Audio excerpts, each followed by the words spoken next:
കുരങ്ങന്മാർ ഭരണം കൈയടക്കി വെച്ചിരിക്കുന്ന ഒരു ക്ഷേത്രം.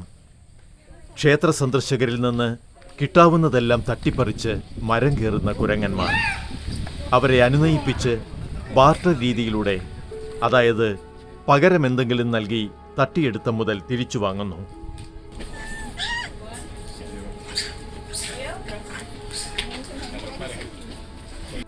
ഇന്തോനേഷ്യയിലെ ഉലുവാട്ടിലാണ് ഞാനിപ്പോഴുള്ളത്. ഇന്തോനേഷ്യയിലെ ബാലി ദ്വീപിലെ ബുക്കിറ്റ് പെനിൻസുലയിലെ ഉലുവാട്ടു ക്ഷേത്രം. ഈ ക്ഷേത്രത്തിൻ്റെ പ്രത്യേകത ഉലു എന്നാൽ ക്ലിഫ് എന്നാണ്. സമുദ്രത്തിൻ്റെ കരയിലുള്ള ഒരു ക്ലിഫിൻ്റെ ഏറ്റവും മുകളിലാണ് ഈ ക്ഷേത്രം നിൽക്കുന്നത്. ഇതിനെ സമുദ്രപുര എന്നാണ്. സമുദ്രമെന്നാൽ കടലാണ്, പുരം എന്നാണ് അമ്പലത്തിന് ബാലി ഭാഷയിൽ പറയുന്നത്. ഇവിടുത്തെ വിഗ്രഹം രുദ്രവിഗ്രഹമാണ്. രുദ്രവിഗ്രഹം പദ്മാസനത്തിൽ ഇരുന്ന് സമാധിയിലിരിക്കുന്ന രീതിയിലാണ് രൂപകൽപ്പന ചെയ്തിട്ടുള്ളത്. ഈ അമ്പലത്തിൻ്റെ ഒരു പ്രത്യേകത, ഈ അമ്പലം മുഴുവൻ കാട്ടുപ്രദേശമാണ്, നിറയെ കുരങ്ങന്മാരാണ്. ഈ കുരങ്ങന്മാർക്ക് ബാർട്ടർ ഹാബിറ്റ് ഉണ്ടെന്നാണ് പറയുന്നത്. അതിന് ശാസ്ത്രീയമായി പഠിച്ച് തെളിയിക്കപ്പെട്ടുള്ള കാര്യമാണ്. അതായത് നമ്മൾ എന്തെങ്കിലും കയ്യിലുണ്ടെങ്കിൽ അത് കുരങ്ങന്മാർ തട്ടിപ്പറിച്ചുകൊണ്ട് പോകും. അത് തിരിച്ചു കിട്ടണമെങ്കിൽ നാം കുരങ്ങിന് മറ്റെന്തെങ്കിലും പകരമായി കൊടുക്കണം. അതായത് നമ്മുടെ പഴയ തൊപ്പിക്കച്ചവടക്കാരൻ്റെ കഥ പോലെ.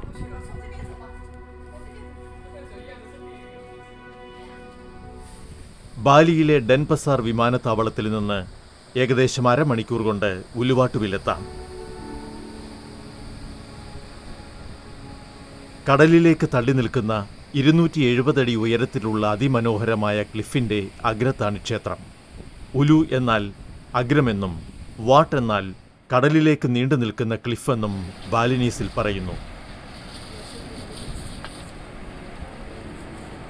ജലദേവതയായ ദേവി ദാനുവിൻ്റെ കടലിലേക്ക് നീണ്ടു നിൽക്കുന്ന പായ്ക്കപ്പലാണ് ഉലുവാട്ട് ക്ലിഫ് എന്നാണ് വിശ്വാസം.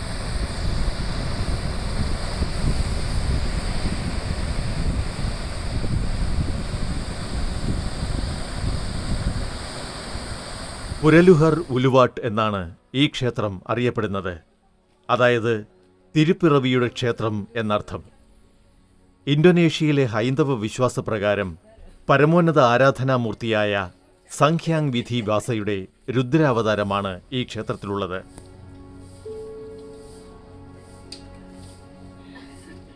ഉലുവ ക്ഷേത്രത്തിലേക്ക് പ്രവേശിക്കുമ്പോൾ നമ്മുടെ നാട്ടിൽ പുരുഷന്മാർ ക്ഷേത്രത്തിൽ കയറുമ്പോൾ ഉടുപ്പ് അഴിക്കണം എന്ന് പറയുന്നത് പോലെ, അല്ലെങ്കിൽ സ്ത്രീകൾ ചിലയിടങ്ങളിൽ സാരി ധരിക്കണം എന്ന് പറയുന്നത് പോലെ, ഇവിടെ നമ്മൾ കാലുമറയുന്ന രീതിയിൽ വസ്ത്രധാരണം ചെയ്തിട്ടില്ലെങ്കിൽ അരയിൽ ഇത്തരത്തിലുള്ള ഒരു ബാൻഡേജ് കെട്ടേണ്ടതുണ്ട്.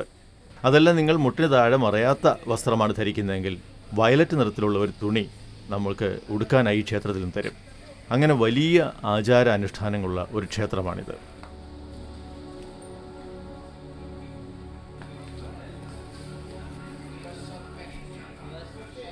ഉലുവാട്ടു ക്ഷേത്രത്തിൽ തമ്പടിച്ചിട്ടുള്ള കുരങ്ങന്മാർ സന്ദർശകരുടെ പക്കലുള്ളത് എന്തും തട്ടിയെടുക്കും.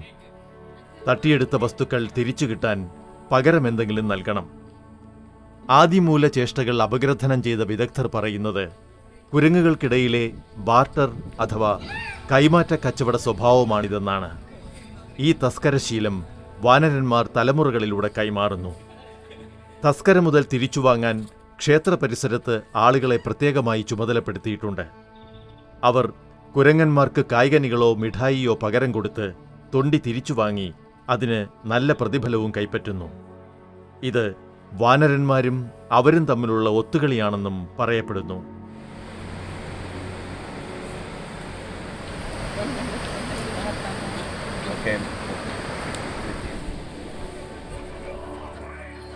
കെചക് എന്ന ബാലി നൃത്തം ഉലുവാട്ടുവിലെ അസ്തമയത്തെ രാമായണ കഥ കൊണ്ട് നിറയ്ക്കുന്നു.